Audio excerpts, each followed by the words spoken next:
Welcome to today's show. On today's show, we're going to discuss rocks and minerals. What are rocks? And what are minerals? Well, first and foremost, rocks are made of minerals. Rocks can be classified into three categories that include igneous, sedimentary, and metamorphic. What is the rock cycle? Well, during the rock cycle, rocks form deep in the earth. They move and sometimes change. Sometimes they migrate to the surface and eventually return below the ground. This movement of rock creates three kinds of rock: igneous, sedimentary, and metamorphic. Rocks can actually tell detailed stories about the earth, including its past, present, and possibly its future. Rocks are formed in what is called the rock cycle, a continuous movement of rocks from one type to another. Rocks that come from space and land on Earth are called meteorites. Many meteorites are made of the mineral iron.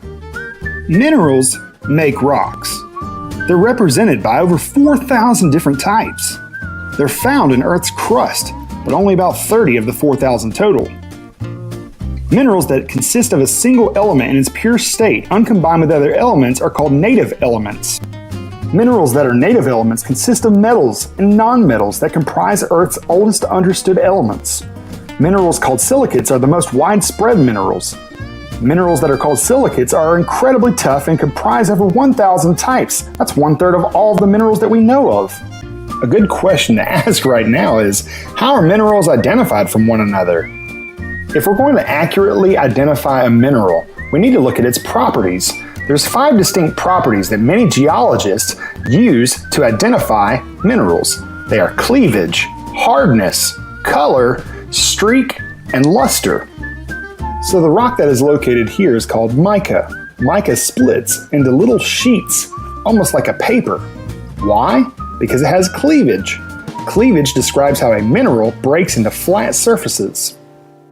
Thanks to this German mineralogist, Friedrich Mohs, we can identify minerals by their hardness. Mohs' scale of hardness grades minerals from 1 to 10. A mineral with a higher grade scratches those with a lower grade. Now, talc is a mineral that is the softest mineral, and it is identified with a 1. You know, I've heard all kinds of things about diamonds. Diamonds are incredibly valuable. We know that. Diamonds are a girl's best friend.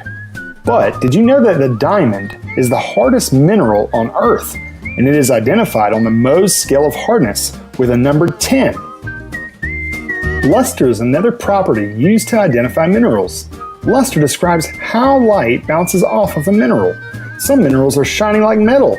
They're known as metallic minerals, and others are not shiny like metal, and they're known as non-metallic minerals. You know, we often find it easy to observe a mineral's color. Most minerals, they come in one shade or a very similar color to one another. However, some, like quartz, they come in many different colors. Some minerals, like gold and pyrite, are the same exact color, except one is extremely valuable and one isn't. It's probably not appropriate or best practice to solely use color as a property to identify a mineral. So streak is another property that is used to identify minerals. Streak is the color of the powder or residue that is left when a mineral is rubbed or scrubbed across a white tile. Now, you need to know that a mineral streak is not always the same color as the mineral itself. We could wrap up this broadcast by comparing and contrasting rocks and minerals. Rocks and minerals are both non-living. They both have properties that can easily identify themselves, such as color, shape, size, and texture. Rocks are made out of minerals, and minerals are made out of minerals.